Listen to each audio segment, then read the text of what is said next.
All right, everyone, the Dutch government has collapsed. Markrutte has resigned. There's going to be a caretaker government that's still run by his party in the meantime, but they're now going to have new elections. Keeping in mind that the largest party in the parliament here in the Netherlands is a tractor party. It's literally a party dedicated to, hey, don't steal people's land in order to build more housing for illegals. That's basically the gist of it. I can see through the grift of that being for letting the land go fallow because of emissions. That's not the EU's goal. That's bullshit. They want more housing because of the massive explosion in the Dutch population. Thousands and thousands of people pour into this country as migrants every single year. Asylum seekers, people who want to work, people who want to study, etc. It's an enormous... I mean, you'd have to build a new town every year just to absorb the population. That becomes a problem when you're one of the most densely populated countries in the world with not a whole lot of land left that isn't used for some form of human development, mainly agriculture in the sense of things that don't already have houses and skyscrapers on them. And because the Dutch are in a first world country, they don't really want the cities to endlessly build upwards with verticality, because then it becomes ugly and at some point traffic unmanageable. No, instead you absorb some farmland. If you grab up a couple thousand farms, you can build a town on that land. You can build several towns. Farms tend to be fairly large. But Mark Rutte's government hasn't collapsed because of the tractor protests. Surprisingly, it's collapsed over an entirely different matter. It's related to land usage, but not in the direct sense. It's related to migration. Mark Rutte's party generally favors more tightening of control of immigration, of legal and illegal kinds. We'll put that in quotations. Euro law is a little bit different from in the United States, and of course the Netherlands, where its land borders, Germany and Belgium. There aren't a whole lot of German and Belgian illegal immigrants coming into the country, so you have a different situation from the U.S.'s southern border, perhaps. That's the reason that it collapsed. So Rutte's out. The government has collapsed. They'll have a new election at some point. Geert Wilders is very happy about this. In the end, the hardliners will probably prevail. It'll be interesting to see the reshuffling of their political system here in Euroland. But, seeing Mark Rutte go... considering that his nickname among some Dutch people is Markrutte, which means Mark Cunt, basically, I don't think that a lot of people are sad to see him go, including some people within his own party. I mean, if you can't manage to form a coalition on major issues, if you can never get anything accomplished, even the people who are fans of your party may not like you. Like, there are Democrats who don't like Joe Biden.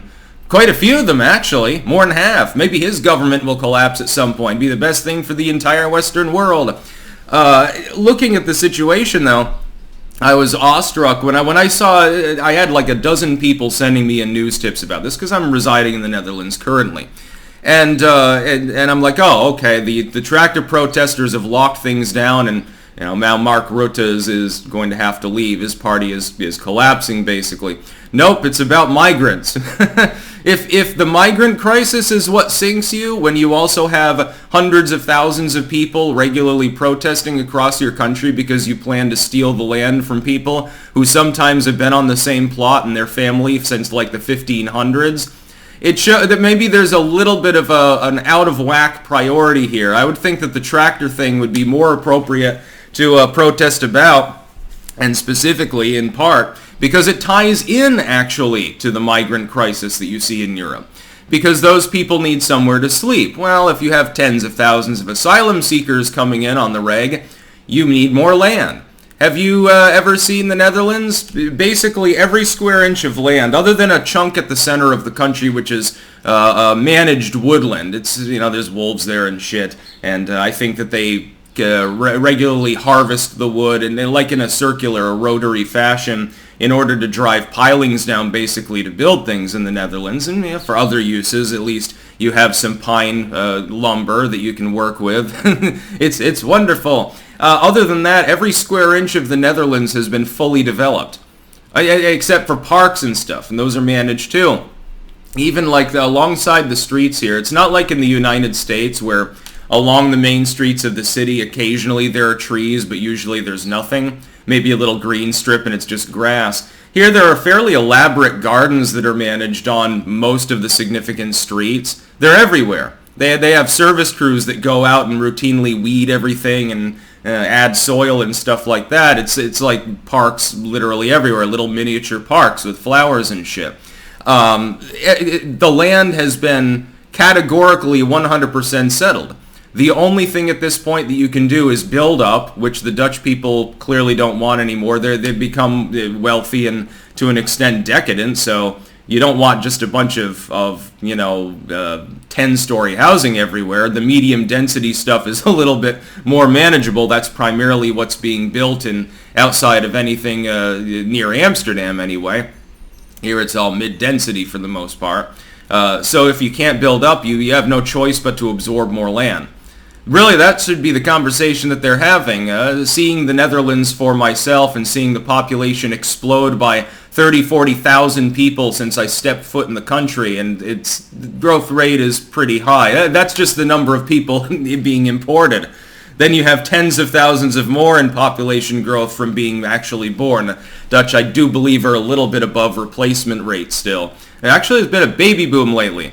You should see how many little kids are in the fucking neighborhood. This whole neighborhood is basically young couples with 2 or 3 kids apiece. It's strange when you come from Vermont where the population is aging and dying out. It's a little bit different. More construction cranes than the Rio Grande Valley, actually. That's quite impressive. I think that these issues are linked. And certainly the rise of the tractor protest party has played a role in Mark Rutte's downfall. By the way, he's one of the longest-serving prime ministers in the country. So he'll have to go and see the king and bend knee and say, "I'm sorry, Your Highness, I can't keep going. I can't even manage my own party. What the hell am I supposed to do?" And then there will be a new election, and I'm very, very interested, very curious to see who will be elected. Vote for more tractor people and Geert Wilders. That would be my advice to, and I don't give it lightly to the Dutch people. Of course, as a non-citizen, I cannot vote. That's about all. Peace out.